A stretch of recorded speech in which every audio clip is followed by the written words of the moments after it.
daerah pada waktu hari Kamis malam, ya, di dalam maklumatnya daerah menyatakan bahwa Bapak Muhammad Taqiyuddin sudah mempunyai berbeda kepahaman dengan jamaahnya Bapak Haji Sultan Aulia. Ini juga kami juga menyampaikan mohon, dan sehingga dengan adanya maklumat itu maka jenengan dilarang untuk beraktivitas di dalam masjid jamaah. Nah, maksudnya beraktivitas maksudnya? Ya mungkin sudah tidak usah mengaji, tidak usah sholat jamaah di jamaah. Jadi ini dilarang ya? Iya, dilarang. Ya mohon ini disadari, dan juga kami berharap sebenarnya ini ada. Mangke kalau ini ancanya kalau dilarang, mangke kalau sakit mengajukan ke ranah hukum mangke. Sakit mawon, betul masalah. Oh, oke. Oke, betul apa?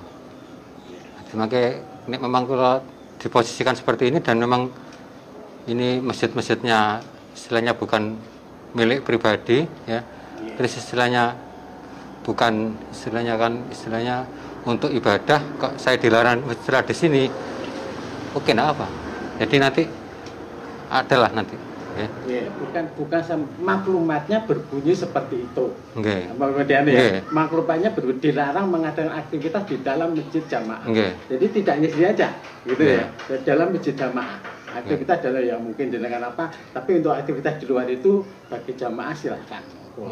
Dalam ya misalnya aktivitas yang lain, misalnya dengan hubungan bisnis ya itu tidak ada. Tapi di dalam masjid jamaah ya aktivitasnya itu dengan dilarang. Ya misalnya kalau sementara kan jenengan wis ngaji ya sudah nggak usah ngaji misalnya seperti itu ya. Yang biasa ngaji sudah usah ngaji. Yang biasa sholat nggak usah sholat. Oh nggak. Maksudnya itu yang menjadi penekanan saya itu poin itu. Jadi yang biasanya sholat jangan sholat di Masjid Baitul Mansurin ngaten maksud lo. Insya Allah sudah saya bisa menangkap lah.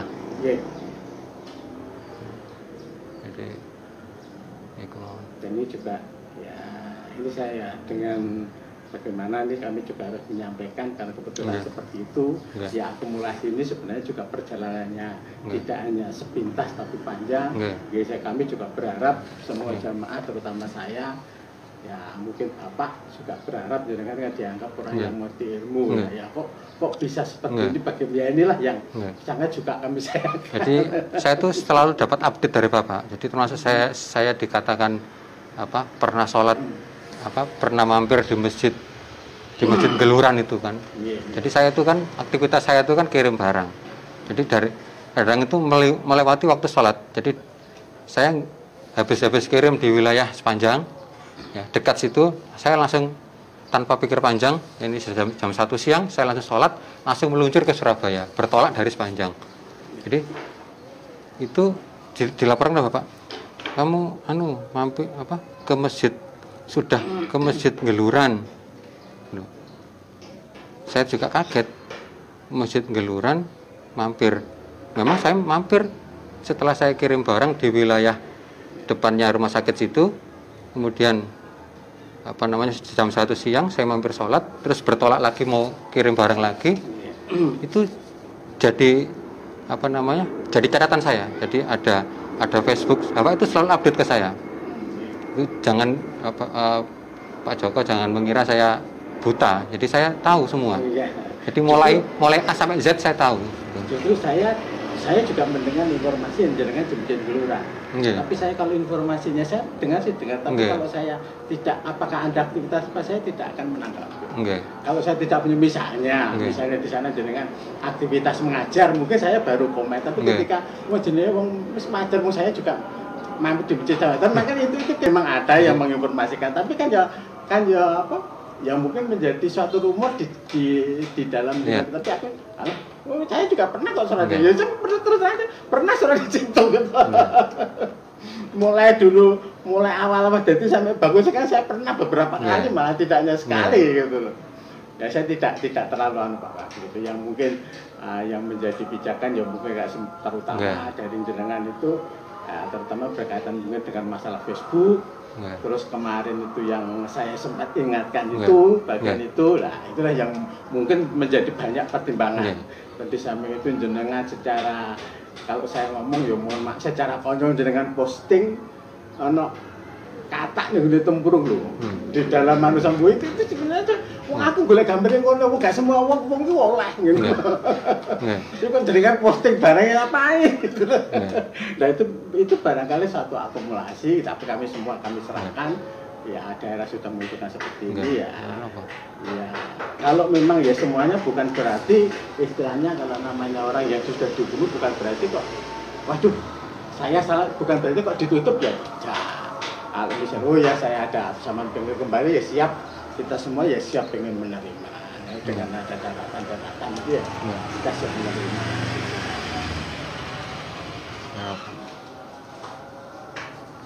Saya kira cukup semutan. Saya juga mohon maaf. Sami-sami. Kita hidup tetap ya namanya juga kita tetap sebagai tetangga di dalam hubungan apapun namanya tetangga. Latar belakang apapun itu tetap hubungannya dengan tetangga. Biarpun sekarang mungkin dalam konteks daerah sudah memutuskan beda kepahaman itu tidak masalah. Itu sudah pilihan ya, itu pilihan. Tapi tetangga ya kami tetap menghormati dengan ya sebagai tetangga lah ya. Padahal namanya Nabi juga tetangga siapapun juga hubungannya tetap baik, tetap sama. Monggo. Kita mohon maaf. Sami-sami. Nggih. Nggih. Assalamualaikum.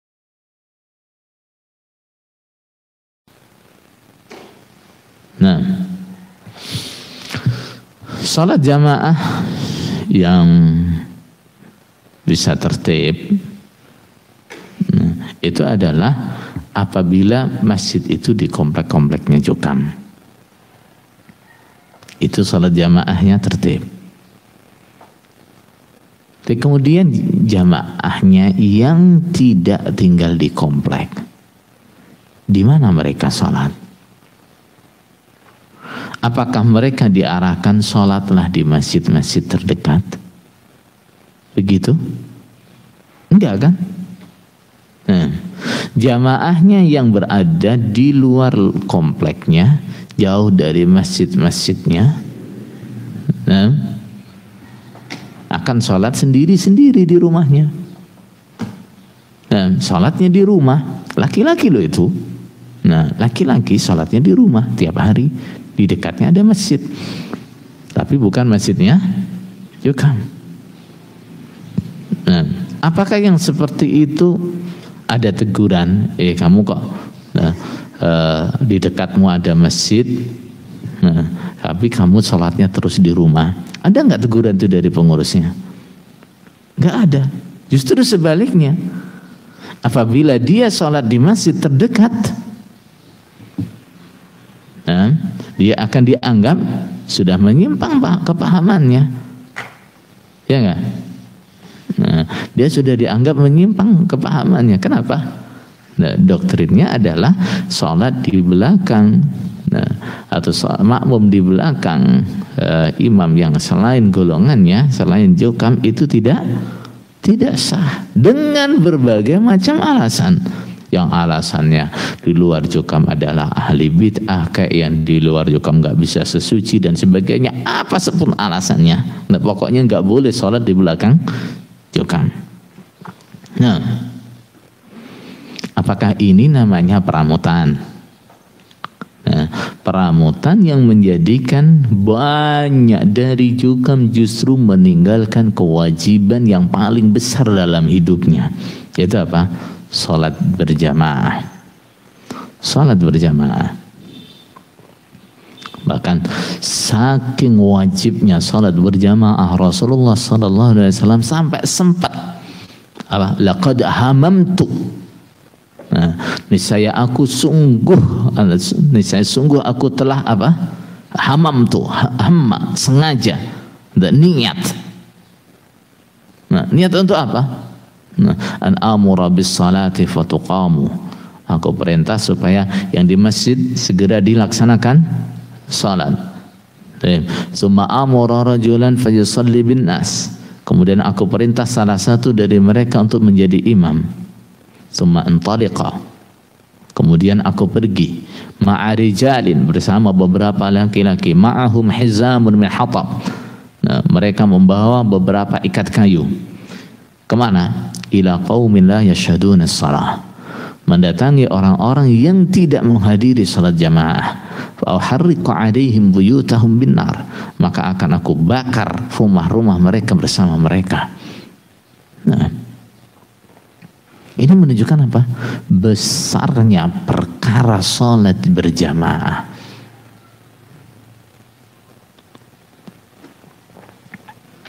Coba. Nah,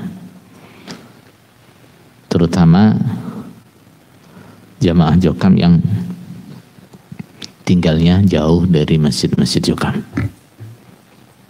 Coba renungkan ini. Di mana kalian sholat? Apakah sholat di masjid-masjid terdekat atau sholat di rumah? Kalau sholatnya di rumah, apa lupa dengan sabda Rasulullah sallallahu alaihi wasallam, man sami'a an-nidaa wa lam yamna'hu min apa? Barang siapa yang mendengar adzan walam yamna'hu udhrun, dan dia tidak terhalang oleh udzur, kemudian dia tidak datang, fala salata lahu, maka tidak ada salat baginya. Artinya tidak diterima salatnya.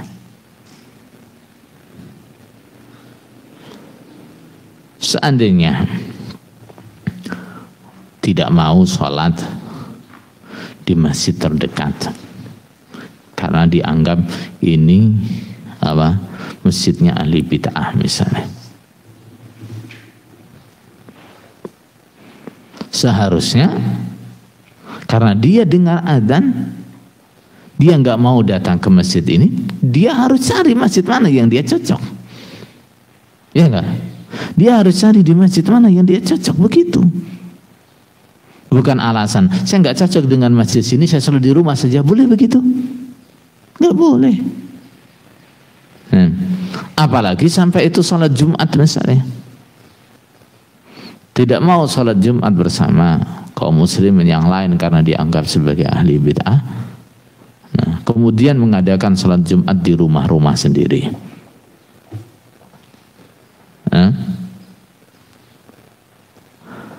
Ada yang lebih keren lagi.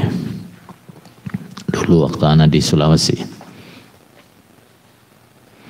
di situ jamaahnya baru 1-2 rumah, dekat dengan Masjid Agung. Nah, dekat dengan Masjid Agung di namanya di daerah Kecamatan Palele, itu ujungnya Sulawesi Tengah. Ya, sekarang namanya di Kabupaten Buol. Itu. Jadi jamaahnya ya hanya 1-2 rumah. Nah, di dekat Masjid Agung. Apa yang kita lakukan di situ? Waktu sholat Jumat, datang sholat Jumat ke Masjid Agung. Pulang dari Jumatan di Masjid Agung, Jumatan lagi di rumah. Itu setiap Jumat begitu. Ini saudara sekalian, kalau peramutan yang seperti ini dibanggakan, peramutan yang seperti ini diberatkan, dianggap sebagai keistimewaan, maka itu salah. Ini peramutan yang justru merusak. Nah, ini peramutan yang justru merusak.